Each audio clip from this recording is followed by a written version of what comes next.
7 bagay sa buhay na importanteng malaman mo. Una, past is past. Hindi mo na kayang palitan ang nakaraan. Masaya man yan o malungkot o kaya masakit, hindi mo na kayang palitan yan. Ang kaya mong palitan at kaya mong baguhin, ang future mo, ang kinabukasan. Payo ko, kapag kasama mo ang kabutihan at katotohanan, magiging kakampi mo yan at malakas na sandata kapag naapi. Pangalawa, walang halaga ang opinyon ng iba. Ang mga sinasabi nila ay walang kwenta. Ikaw lang ang magbibigay ng power dun kung gugustuhin mo. At kapag ginusto mo, may kasama yang responsibilidad.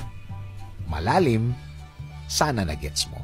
Pangatlo, bawat pinagdadaanan ng bawat tao ay iba. Wala ka o ako o tayong lahat na karapatan para i-judge ang isang tao. Maaring meron siyang